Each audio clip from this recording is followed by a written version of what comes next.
রাজুদা, রাধা পল্লবী দেখছি এত বড় বড় করছো, এত পরোটার সাইজ হয়ে গেছে। না দাদা, বড় বড় আছে, কিন্তু আমার মেন কথা হচ্ছে কি, আমি যে পুরটা দিই না, দেখুন পুরটা আমার, দেখুন দেখুন পুরটা দেখুন, আমি পুরটা দিই, এর জন্য ডালটা পুরো আমি ভরে দিই, এটা পুরো তাকে। ভরে দিচ্ছ? হ্যাঁ, এটা টেস্ট আসবে।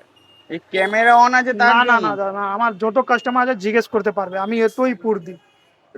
রাধা বল্লভী মানেই হচ্ছে কি পুরটা, যত ময়দা ওর 50%টা পুর, তাহলে টেস্ট আসবে রাধা বল্লভী। রাধা বল্লভী এমনি না, রাধা বল্লভী এটা প্রসাদ।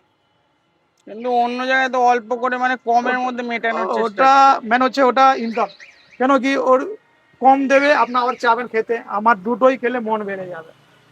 এটা আমি খাবার জিনিসকে প্রসাদ মতন বুঝি। এত বেশি বেশি করে? হ্যাঁ, যদি তাহলে তো ক্যামেরা বন্ধ থাকে তাও এত না দেবে? না, হ্যাঁ দাদা এটাই, আমরা বন্ধু, আপনার যে কাস্টমার আমার জিজ্ঞেস করতে পারবে। এটা খেতে হলে কোথায় আসতে হবে? পাতুলিয়া পঞ্চায়েত মোড় আসতে হবে, আপনার গুগল সার্চ করবেন আর কে ক্লাব কচুরি, গুগল ম্যাপে আপনার পেয়ে যাবেন। কটা থেকে কটা খোলা থাকে? এরা সকাল 7:30 থেকে দুপুর 1টা 1:30। আর কি কি পাওয়া যায় রাধা পল্লবী ছাড়া? এখানে ডাল কচুরি আছে, দুটো ডাল কচুরি পাওয়া যাবে, ছোলার ডাল মুগ ডাল, আর ক্লাব কচুরি, রাধা বল্লভী আর প্লেন কচুরি। দামটা একটু বলে দিতে। এটা হচ্ছে ডাল, দুটো ডাল কচুরি আর ক্লাব কচুরি 10 টাকা পিস, রাধা বল্লভী 25 টাকা দুটো, আর প্লেন কচুরি হচ্ছে 4টে 30 টাকা। তুমি যেটা বানাচ্ছো এটা কি